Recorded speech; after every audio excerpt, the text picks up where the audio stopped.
Gloria a Dios. Gloria a Dios. Sean todos bienvenidos, hermanos, que nos acompañen a través de esta transmisión. Somos el Ministerio de Alabanza y Profecía del Señor. Deseamos que en esta mañana Dios pueda bendecir su vida a través de la palabra del Señor. Amén. Estamos bendecidos en victoria y con el gozo que únicamente Dios nos da. Amén. Vamos a meditar en esta mañana la palabra del Señor. Lo invito para que vaya conmigo al Nuevo Testamento, el libro de Lucas o el Evangelio de San Lucas, por favor. Capítulo 9, verso 28 en adelante, por favor. Libro de Lucas, capítulo 9, verso 28 en adelante.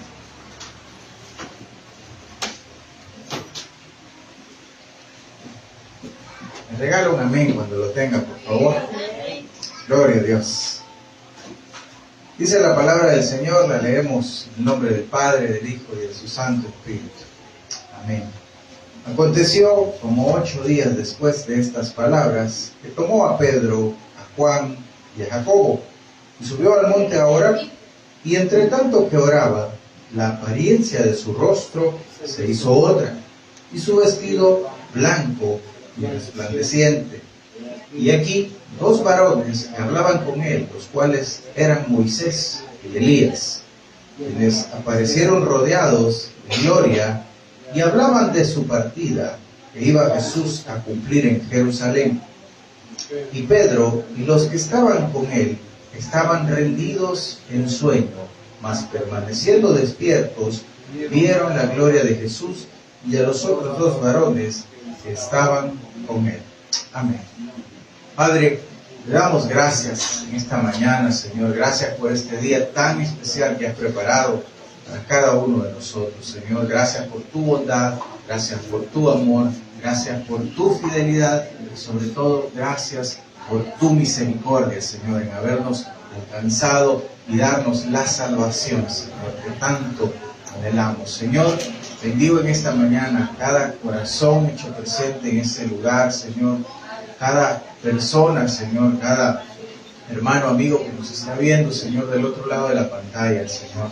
Te pido que en esta mañana hables a cada uno de nosotros en nuestras vidas, Señor.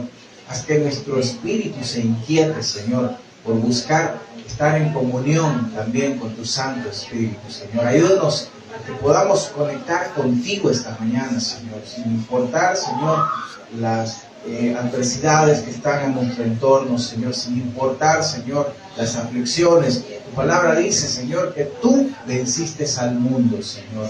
Gracias, Padre, porque hoy nuestro corazón descansa, Señor, en esa seguridad. Nuestro corazón recibe, Padre Santo, la esperanza y el propósito por el cual hemos sido llamados, Señor. Gracias una vez más, bendigo tu palabra, Señor, derrama sabiduría sobre cada uno de nosotros para poderla recibir, Señor, como ese pan espiritual, Señor. Bendito Dios, bendigo tu nombre, bendigo la presencia de tu Santo Espíritu. Y bendigo también a tu Hijo amado Jesucristo. Amén y amén. Puede sentarse, por favor, hermano, hermana. Gracias.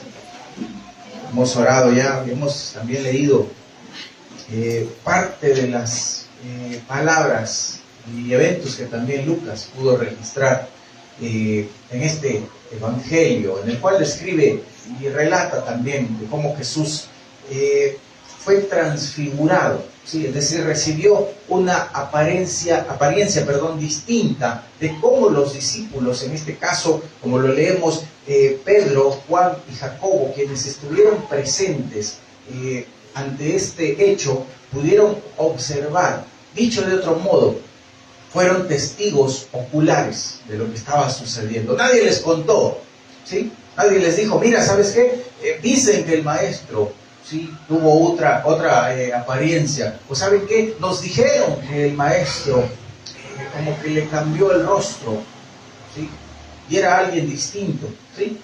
Nadie les contó, no se dieron lugar a hechos sobre relatos fantasiosos, ¿sí?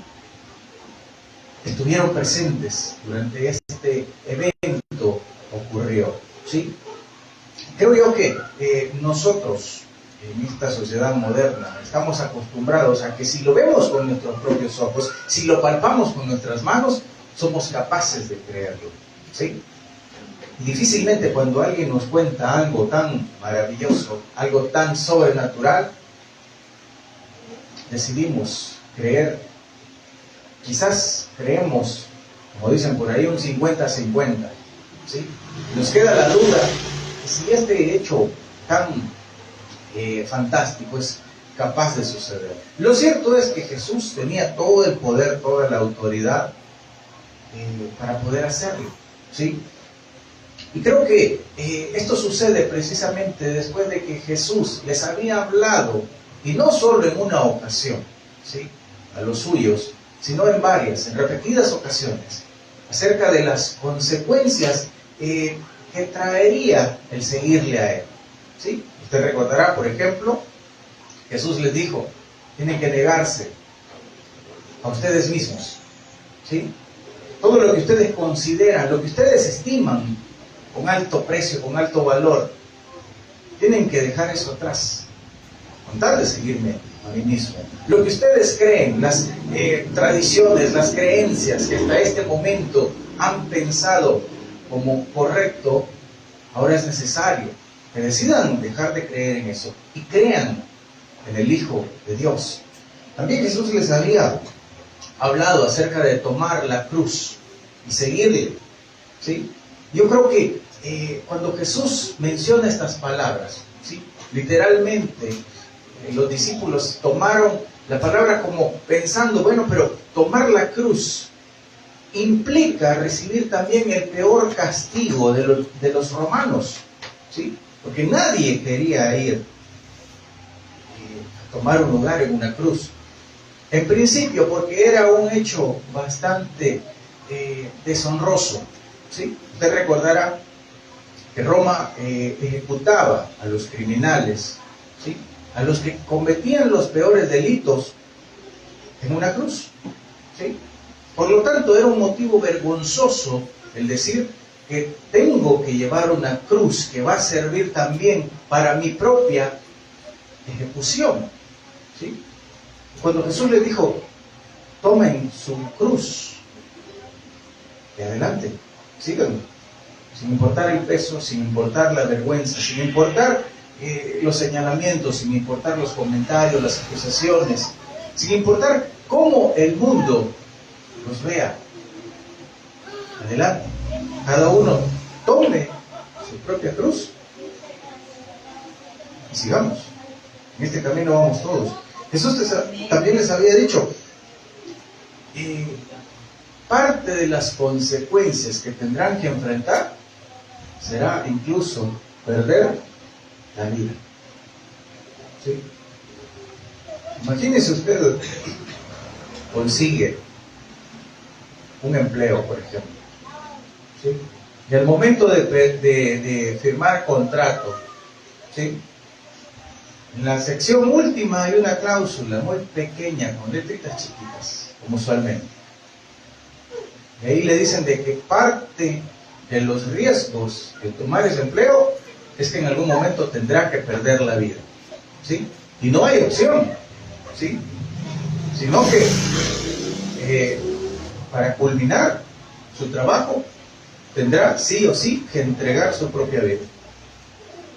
Yo creo que en ese momento cualquiera dice, yo creo que mejor paso, yo creo que mejor no firmo eso, ¿sí?, que no estoy tan decidido, tan dispuesto a aceptar esta consecuencia, ¿sí? Y esas fueron las tres consecuencias esenciales que Jesús pidió a los suyos, ¿sí? Cualquiera podría decir, bueno, pero son solo tres simples cosas que Jesús dijo. Y en el caso de la última, que es la muerte, pues creo que todos estamos en esta vida con la condición y siendo conscientes que en algún momento tendremos que enfrentarlo. Por lo tanto, las dos primeras consecuencias o las dos primeras condiciones que Jesús pide, pues creo que sí hay manera en que las podamos lo podamos lograr, ¿sí? Y creo que el Evangelio como tal, Dios como tal, la palabra de Dios como tal, a veces nos pide ciertas cosas. Y nosotros pensamos, bueno, sí seré capaz de lograrlo. ¿Sí? Mire, Dios nos ha estado pidiendo hacer un esfuerzo adicional últimamente. ¿Sí? Orar, por ejemplo. ¿Sí? Y orar de madrugada. Yo sé que para muchos es cansado, para muchos es agotador, porque implica que hay una interrupción del sueño, ¿sí? Para algunos quizás es tan fácil como poner la alarma, ¿sí? Decir, bueno, a esta hora lo tengo definido, me voy a despertar, voy a orar, y luego regreso a mi círculo de sueño y nada ha pasado, ¿sí? A otros probablemente el tener que retornar al círculo de sueño sea una actividad bastante agotadora, ¿sí? Que tal vez algunos no tengan la facilidad de volver a dormir de forma tranquila, ¿sí? Imagínese, se despierta usted a las, ¿qué? 3:30 de la madrugada, ¿sí? Termina de orar.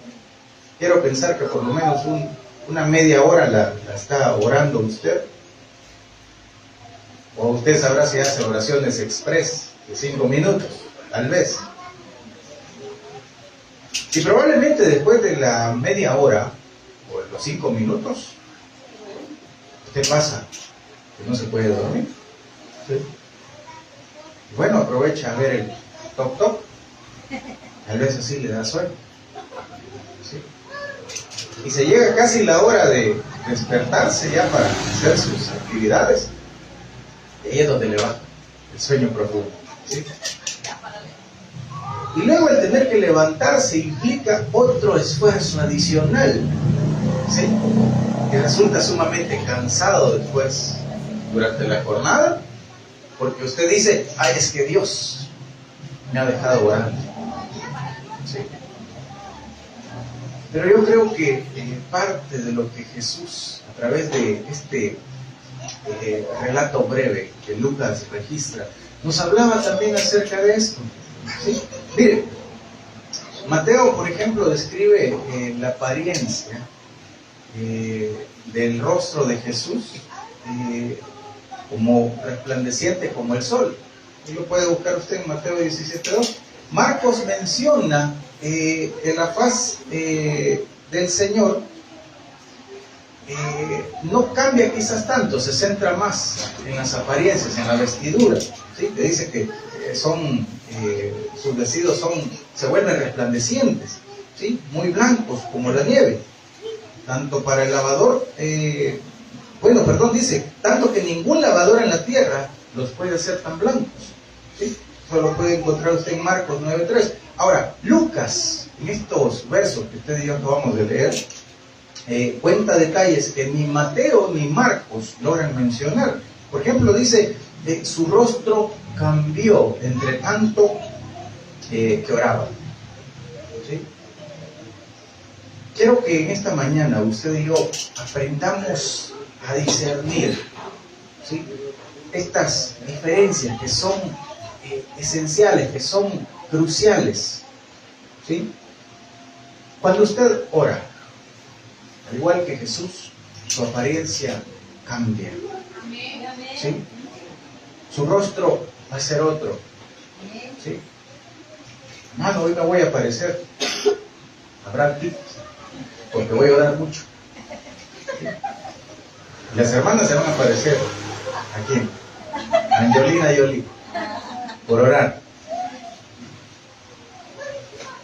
El rostro de Jesús cambia, ¿sí? Y vuelvo y repito, como lo dijimos al inicio, Pedro, Jacobo y Juan, quienes estuvieron presentes en este momento,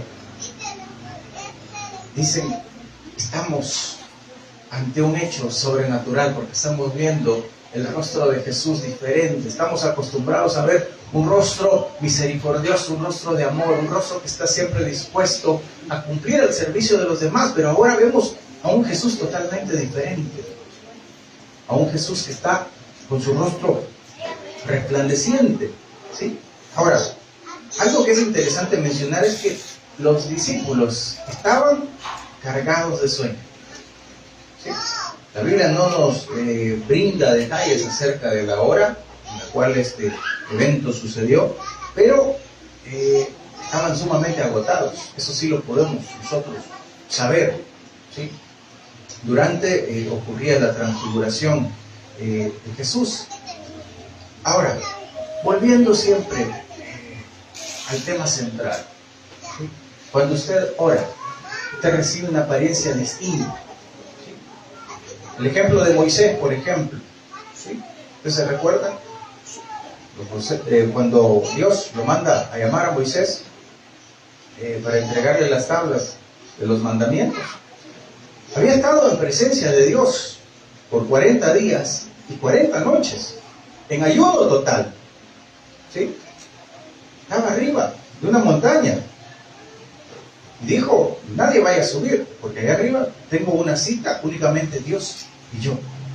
¿Sí? Por lo tanto, no había oportunidad de que alguien dijera: ya son las 5, le voy a ir a dejar comida a Moisés. Para nada.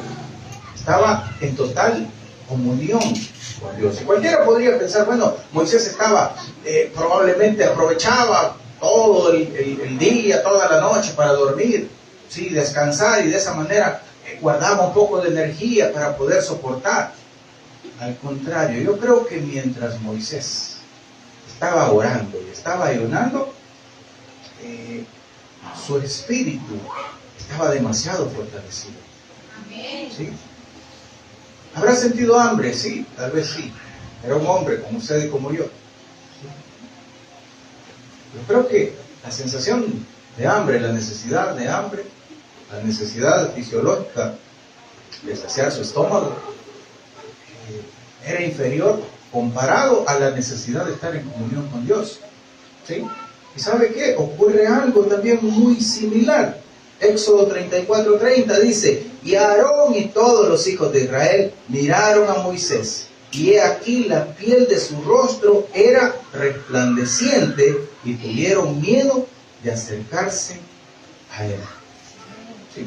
Esto ocurre después que Dios con su mismo dedo graba las tablas y le dice: hijo, date ya para abajo, porque aquellos están desenfrenados, ¿sí? Ya iba Moisés de bajada, llega al campamento y lo ve a Aarón, ¿sí? Y Aarón le dice a Moisés: ¿qué te echaste en la cara? Y Moisés ni siquiera se había dado cuenta, ¿sí? No le dice nada, pero es que mira, traes tu rostro resplandeciente, ¿sí? Está casi oscureciendo, vemos un gran brillo en ti, ¿sí? Creo que estaban tan impresionados por la santidad y la gloria de Dios, y creo que Moisés no tenía tampoco ningún interés en mirarse en un espejo para comprobar acerca del cambio, del cual ahora físicamente era notorio, ¿sí? Más adelante, en Éxodo 34, siempre 29, dice: y aconteció que descendiendo Moisés del monte Sinaí con las 2 tablas del testimonio en su mano, al descender del monte, no sabía Moisés que la piel de su rostro resplandecía, después que hubo hablado con Dios. ¿Sí? Hablar con Dios, orar, cambia el aspecto del que ora. Y la impresión que somos nosotros capaces de dar por lo que irradiamos. ¿Sí? Ya lo hemos mencionado también. Usted logra identificar con facilidad a los hijos de Dios, ¿sí?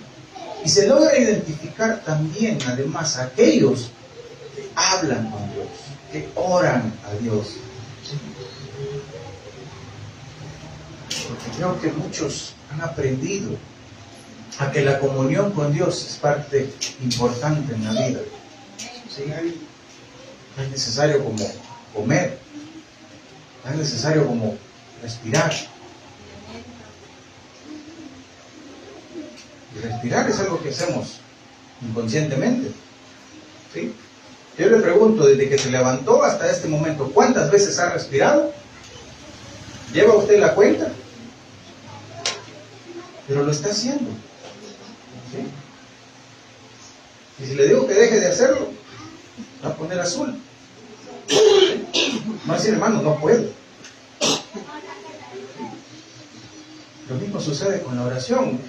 Deberíamos nosotros hacerlo con tal naturalidad, con tanta espontaneidad, y hacer esa conversación con Dios. ¿Sí? De la misma forma. Este cambio, así como en el caso de Moisés, pasa de forma inadvertida. ¿Sí? No se da cuenta la persona acerca del cambio físico que tiene ahora su rostro. ¿Sí? Ahora bien, el entorno, los que están a su alrededor, sí se dan cuenta de ello.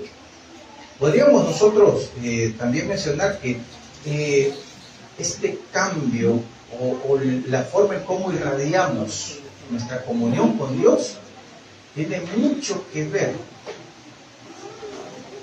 en la forma en cómo nosotros tenemos la comunión con Dios. ¿Sí?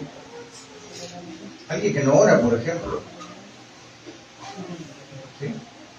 Se lo va a ver todo el tiempo con una cara de preocupación, una cara de aflicción, porque todo le preocupa. ¿Sí? Porque no habla con Dios y no le dice, Señor, ayúdame, Señor, voy a descansar en ti, Señor, voy a tener seguridad en ti. ¿Sí? Anda todo el tiempo pensando en cómo resolver sus problemas, en sus propias capacidades. ¿Sí? Hay otros que de plano andan con la cara, como decía mi mamá, aturrada. ¿Sí?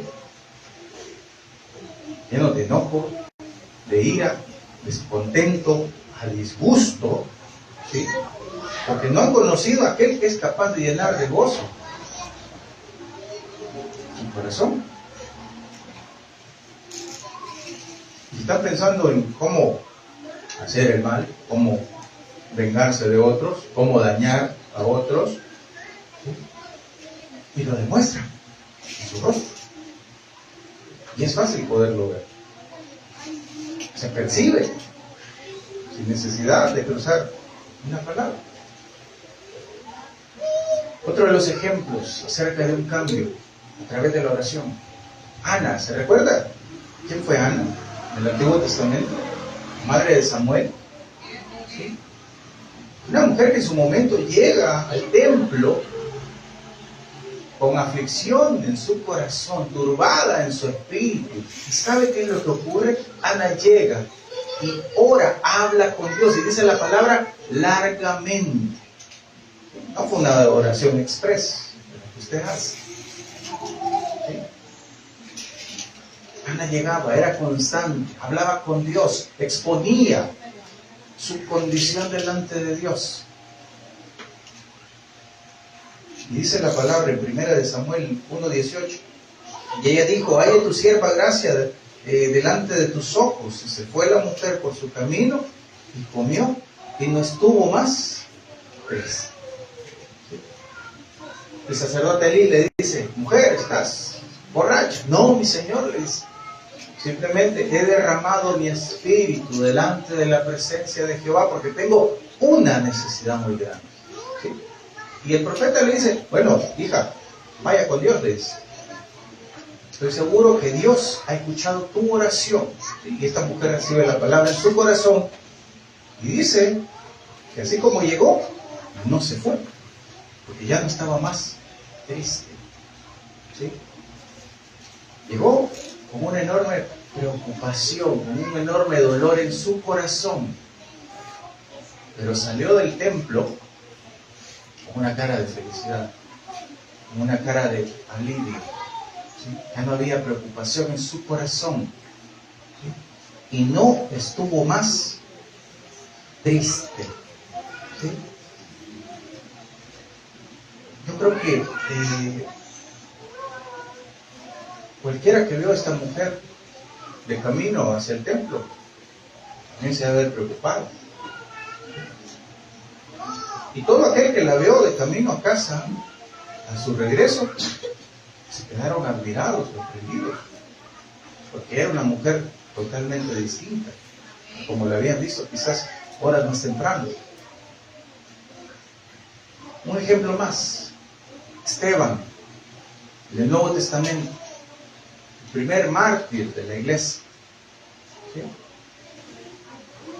Después de una potente evangelización al aire libre, ¿sí?, a la que siguió después una acalorada discusión, ¿sí?, lo rodearon algunos judíos llenos de rabia y crujiendo los dientes, y tomaron la decisión de apedrearlo hasta matarlo.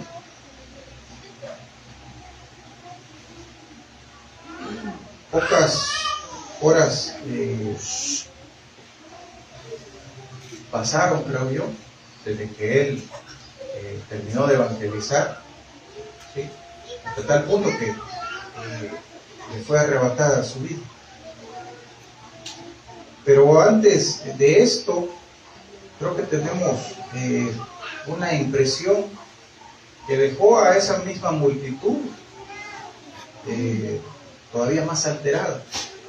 Hechos 6:15 dice: entonces todos los que estaban sentados en el concilio, al fijar los ojos en él, vieron su rostro como el rostro de un ángel. ¿Sí? Aquellos que estaban enfurecidos, y mientras le estaban tirando las pedradas, no eran bolitas de algodón, ¿sí?, eran piedrotas. En lugar de ver una cara de angustia, una cara de aflicción en Esteban, vieron su rostro como rostro de ángel. ¿Sí?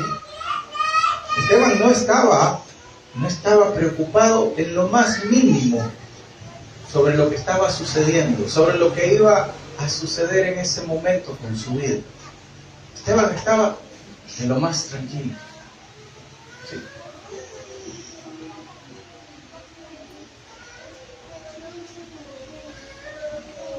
Y creo yo que al final del relato hallamos la explicación de su semblante tan radiante. Dice Hechos 7:55, también dice: pero Esteban, lleno del Espíritu Santo, puesto los ojos en el cielo, vio la gloria de Dios y a Jesús que estaba a la diestra de Dios. Un par de segundos antes de entregar su vida a causa de las contusiones que le estaban causando, Esteban, puesto de rodillas, mira hacia el cielo y puede ver la gloria de Dios. Mira a Dios y a Jesús. ¿Sí? Yo me imagino a un Esteban con una enorme sonrisa de satisfacción, porque sabía Esteban que pronto se iba a reunir también con Jesús. Volviendo al caso de Lucas. Vieron a Jesús con su rostro distinto en ese momento. Lo cierto es que los discípulos que estaban en ese momento presenciando estaban luchando, ¿sí? No tenían una lucha espiritual, déjenme decir. Estaban luchando contra el sueño. ¿Ha luchado contra el sueño? ¿Ha ganado o lo ha vencido? A veces. Difícil. ¿Sí? Es complicado a veces. ¿Sí? No sabemos si estos discípulos habían andado trabajando con el Señor más temprano, todo el día, desde temprano, ¿sí? Pero por alguna razón estaban luchando contra el sueño.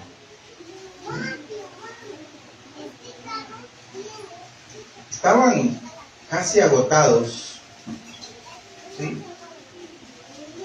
Ellos estaban tratando de, con un ojo, dormir y con el otro presenciando lo que estaba sucediendo en el rostro de Jesús. ¿Sí? Cualquiera podría pensar, bueno, pero hay una salida para este dilema, entre orar o descansar, entre vencer ese cansancio. ¿Cómo podemos nosotros hacer para luchar contra esa necesidad física?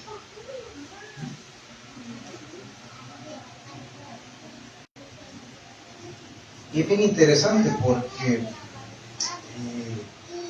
el verso 33 dice, bueno, 31 dice, quienes aparecieron rodeados de gloria hablaban de su partida, que iba Jesús a cumplir en Jerusalén.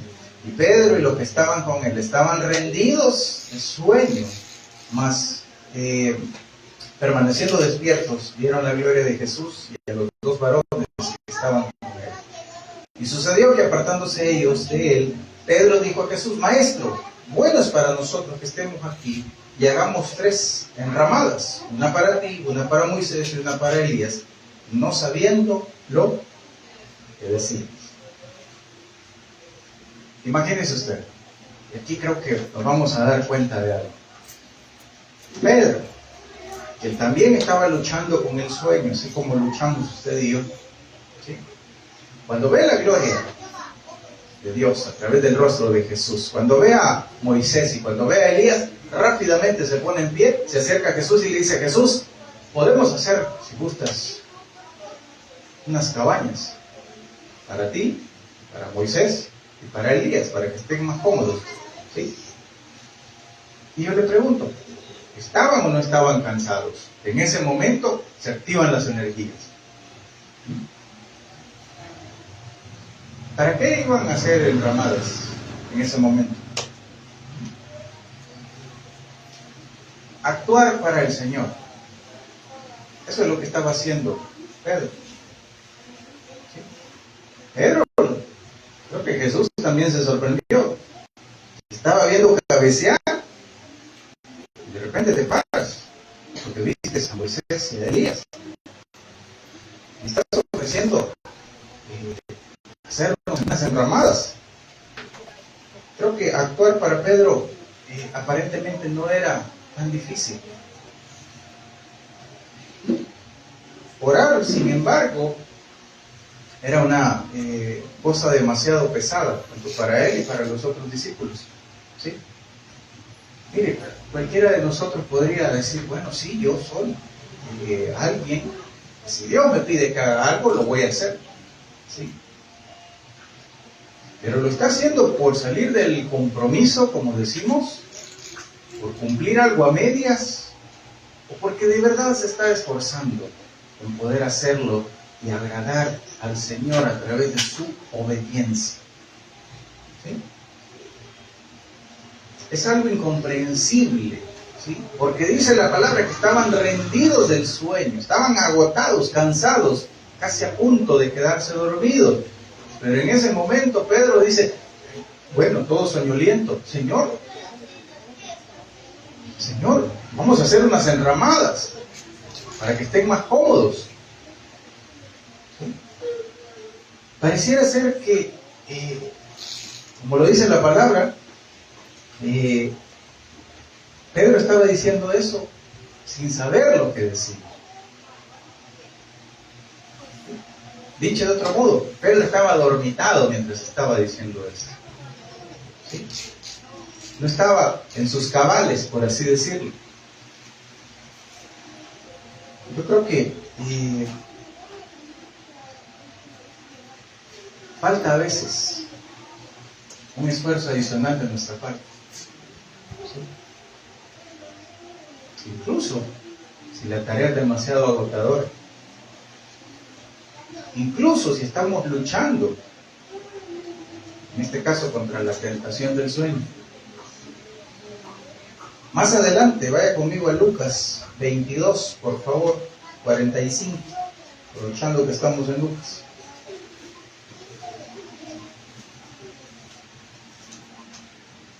Dice, 22, verso 45. Cuando se levantó de la oración y vino a sus discípulos, los halló, ¿cómo dice? Trabajando, comiendo, durmiendo, a causa de la tristeza. Esto fue horas más tarde en el monte Getsemaní, ¿sí? Donde Jesús estaba angustiado de su espíritu, estaba totalmente preocupado por lo que iba a acontecer con él, con su vida, y les dijo a sus 3 discípulos más cercanos: miren, ayúdenme a orar, por favor, ¿sí? Yo los dejo acá, yo estoy triste, voy a orar un poco más adelante, de forma más privada, más directa con el Padre, pero los dejo aquí orando, ¿sí? ¿Y saben qué? Ni una hora había pasado cuando estaban totalmente parqueados. ¿Sí? Yo creo que los ronquidos que estaban haciendo los discípulos interrumpen la oración de Jesús, y Jesús dice: ¿pero qué es este sonido? Me levanto, voy a ver, y oh sorpresa, están dormidos.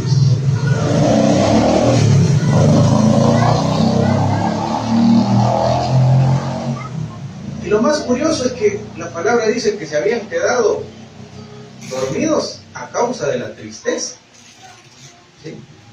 Ahí no nos dice que se habían quedado dormidos a causa del cansancio, no nos dice que estaban dormidos a causa del agotamiento físico, ¿sí?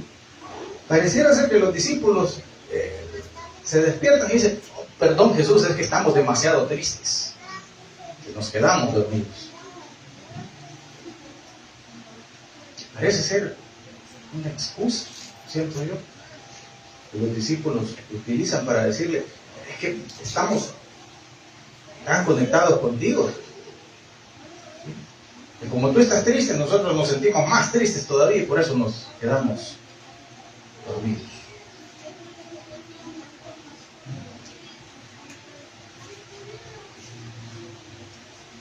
Marcos lo dice de otra forma. Marcos 14:37, si me acompañan. Con esto vamos ya cerrando.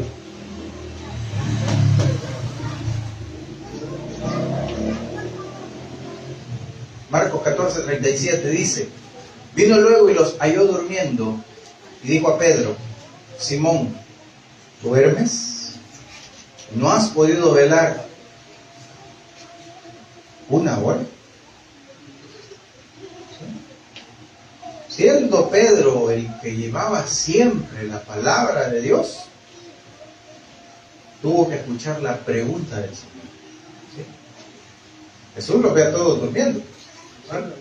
Pero Jesús únicamente se dirige a Pedro, ¿sí? Él recibe la pregunta, ¿sí? Y Pedro ha de haber dicho: pero ¿y por qué me pregunta a mí si también estos están durmiendo? Pedro, Simón, ¿duermes? ¿No has podido velar una hora?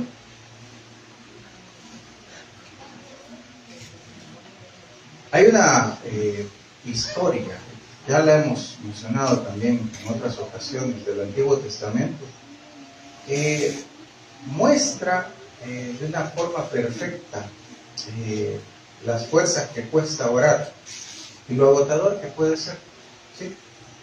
En el Antiguo Testamento, en el libro de Éxodo, usted se recuerda de la batalla que tuvo que enfrentar Moisés, Josué, Aarón, ¿sí? Contra el rey, ¿cómo se llamaba? Amalek, ¿sí? Entonces recuerda que Moisés le dijo a Josué: tú vas a ir a pelear, ¿sí? Yo voy a estar desde el monte, desde lo alto, y voy a levantar mis brazos, mi vara, y mientras yo esté orando y tenga mis brazos en alto, tú vas a pelear y vas a ganar, ¿sí? Y bueno, allí estaban, pero Moisés se debilitaba también, ¿sí? En ese momento acuden Aarón y Hur, a sostenerle las manos a Moisés, ¿sí? Porque ven la necesidad de dar soporte, ¿sí? Porque cada que Moisés comenzaba a flaquear las fuerzas, el ejército de Amalek comenzaba a ganarle al ejército de Josué. Dijeron, no es posible, tenemos que ir a ayudar. Tenemos que ir a ayudar a Moisés, ¿sí? Lo cual también representa las victorias y la derrota en nuestra vida depende también mucho de nuestro nivel de oración, ¿sí? Usted está inyectándole toda la fuerza, todo el esfuerzo a su oración, ¿sí?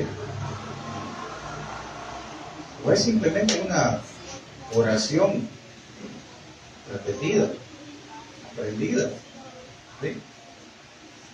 A mí me gusta cómo ora Elías por los alimentos, porque cuando tiene hambre ese niño ora así: Señor, gracias por los alimentos, amén. Y dice, ¿sí? Y no quiero pensar que usted hace así sus oraciones. Suena la alarma a 3 de la mañana: Señor, gracias por esto, amén, para que no me cueste volver a dormir, hermano.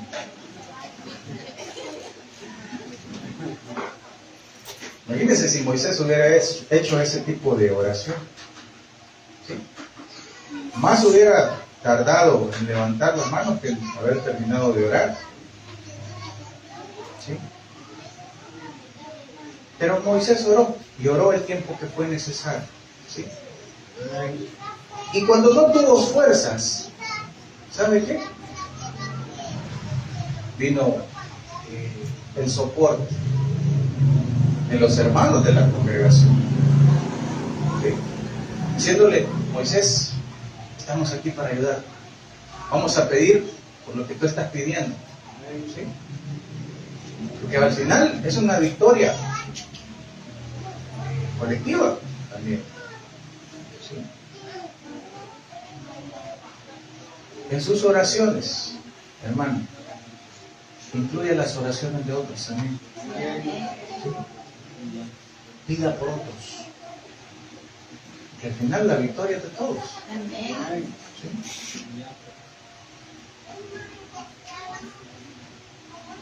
Las victorias y las derrotas dependen de todo el pueblo de Dios. Eso lo sabemos por la Biblia, por la iglesia del Antiguo, del Nuevo Tiempo, ¿sí? Por la historia y también por la propia experiencia, ¿sí? Yo creo que para muchos de nosotros ha sido más fácil llevar la carga cuando nos unimos en oración. Todos, muchos.